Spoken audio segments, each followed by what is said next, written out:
皆さんこんにちは。今回は私がロンドンで一番大好きなミュージアム大英博物館の見どころやおすすめのルートをご紹介したいと思います。さすがかつての大英帝国、なんと800万品もの収蔵品があるということですが、今回は有名どころに絞ってご紹介しようと思います。ロンドンへの旅行を控えている方や大英博物館行ってみたいなという方のご参考になったら嬉しいです。まず大英博物館はロンドンのかなり中心部に位置していて、地下鉄で来る場合は周りにいろんな駅があるんですが、入り口の場所的にトッテナムコートロードステーションが一番近いかなと思います。やってきました。累計したら多分10回ぐらい来てるであろう大英博物館。冬場の平日は並ばずに入れます。それ以外のシーズンや時間帯に関しては事前予約した方がいいと思います。では早速行ってみましょう。入ってすぐ左に荷物を預けるクロークがあります。これより大きいサイズの荷物はそもそも持ち込めないので、途中の駅で預けるようにしましょう。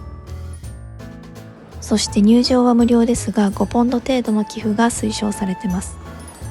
もうこの広角カメラじゃないと入りきらないぐらいインパクト大な中央ホールです。右手側にあるインフォメーションでマップがもらえます。逆側の左手側にはガイドデスクがあって、日本語含めたいろんな言語の冊子も置いてます。オーディオガイドのアプリがあるので、これをダウンロードして自分のペースで回るのもおすすめです。対象の展示品すべてのオーディオガイドは 4.99 ポンド。全部はちょっとっていう方はテーマ別のガイドもあるので、それを個別に購入するのもいいかと思います。でもお値段的に全部買った方がお得ですね。オーディオガイドを購入したら、こうやって対象の地域の対象の展示品を個別に聞くこともできるのでいいかと思います。また館内は本当に迷子になりそうなぐらい広いので、アプリ内でマップが見れるのもありがたいですよね。全体図はこんな感じ。下は地下2階、上は5階まであります。ちなみに日本の展示品は一番上の5階にあります。遠い。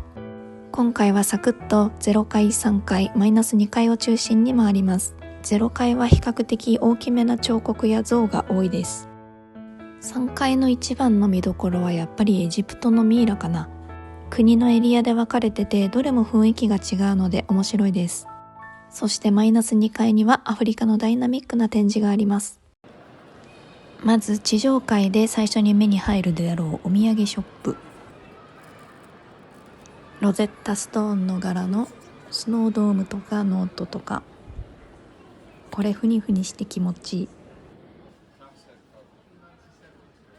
外国の方もきっと好きであろうデザイン、葛飾北斎さんの富岳36系のデザインのものもあります。ロンドンっぽい柄のお土産も置いてあったり、お子さんに良さそうな本もたくさん置いてあります。ではまずはロゼッタストーンから見ていきます。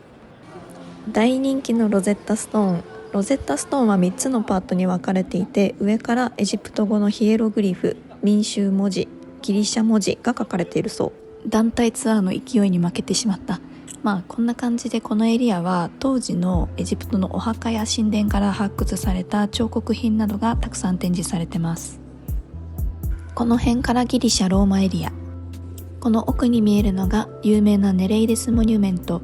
なんと紀元前380年頃にトルコの南西部で見つかった権力者のお墓だそうです。大英博物館やイギリスのロイヤルネイビーのサポートを借りて運んだそうです。この部屋の隣にあるパルテノンギャラリーズにはパルテノン神殿の彫刻像がたくさん。紀元前450年頃のアテネの神殿。神殿の外壁やフリーズは理想のアテネ生活やギリシャ神話をモチーフにした像や彫刻で装飾されていたようです。ギリシャはまだ行ったことないから今年中に行きたいな。最初の部屋に戻ってきました。これワンピースの船に似てない？これもヒエログリフかな。動物や人の絵で文字を表すってすごいね。ここの階段を登ってエジプトエリアの続きの3階に行きます。さっきのエリアと違って3階には大きな像とかは置いてないんですが、エジプト人にとっての死後の世界を表すミイラや副葬品などが展示されています。ミイラに関しては大英博物館が CT 技術を使って解析したそうです。で、ここの64番の部屋には紀元前3500年前のゲベレイン人のミイラという展示があるのですが、刃もついたままですごく綺麗な状態で保存されたものなので、ぜひ見てほしいです。近くのイスラム世界のエリアにも来てみました。